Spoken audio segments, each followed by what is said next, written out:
বর্তমানে অনেক ইসলামের নামে দল বেপর্দা মহিলাদেরকে সামনে নিয়ে যেই বাইতুল মোকাররমে উত্তর গেটে কোনোদিন বেপর্দা মহিলাদের কেউ মিটিং করছে এই ইতিহাস দেখা যায় না।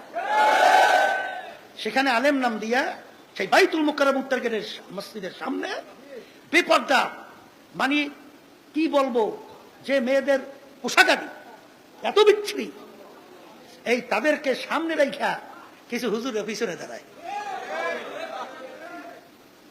আবার এই হুজুররা আবার তাগুনিয়া মিটিং করে, মিছিল করে। আমরা বলি আল্লাহর হুকুম পর্দা ফরজ। এখন এই হুজুররা দেখে আবার তারাই বাস্তবে ট্রেনিং দিয়ে দেখা যে এই সব কিছু অসুবিধা নেই, মিছিল চলতে পারবি, অসুবিধা নেই, কোনো অসুবিধা নেই, চল চল চল চল। এখন কেটা কোন দিকে যায়? যায় কেটা কোন দিকে? সাধারণ মানুষ করে কি? কিন্তু বাজার আল্লাহ রাব্বুল আলামিনের কাছে দোয়া করা লাগবে, মালিক দয়া মায়া করে আপনি আমাদেরকে সিরাতাল মুস্তাকিম দেখান। আল্লাহর কাছে বেশি বেশি দোয়া করলে আল্লাহ রাব্বুল আলামিন সিরাতাল মুস্তাকিম দেখাবি। কথা ঠিক না বেঠিক? কোন ব্যক্তি কিন্তু শরীয়তের দলিল না।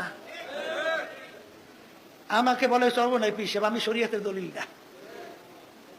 এই অমুকে অমুক সাইকুল হাদিস শরীয়তের দলিল না, অমুকে মুফতি মুহাদ্দিস, অমুকে অমুক লকুতারি শরীয়তের দলিল না। মিলাইয়া দেখবে চলবো না পীর সাহেব সে কি বলে, তার আমল কি কোরআন এবং হাদিসের সাথে মেলে কিনা। যদি মেলে মানবেন, পদঙ্ক অনুসরণ করবেন। আর যখন দেখবেন মেলে না, ও আমি চিনি চিনি না। কথা ঠিক কিনা? এই জন্য আমার ভাইদেরকে বলবো, বর্তমানে খুব বিপদই, কিন্তু কথা ঠিক না বেঠি, বড় বিপদ, বিপদে কোনো শেষ নাই। কারণ আমরা দেখে এক ধরনের, আরেক ধরনের দেখে আরেক ধরনের, আরেকজনে দেখে আরেক ধরনের। সাধারণ মানুষ তো বড় ঝামেলার মধ্যেই থাকবে, আছে, এ কথা ঠিক আছে। কিন্তু আবার এই কথা বুঝছেন না হুজুর, আমরা তো আলেম টালেম না, হ্যাঁ তো হুজুর, ও হ্যাঁ বুঝবে হ্যাঁ না, তা বুঝছেন না।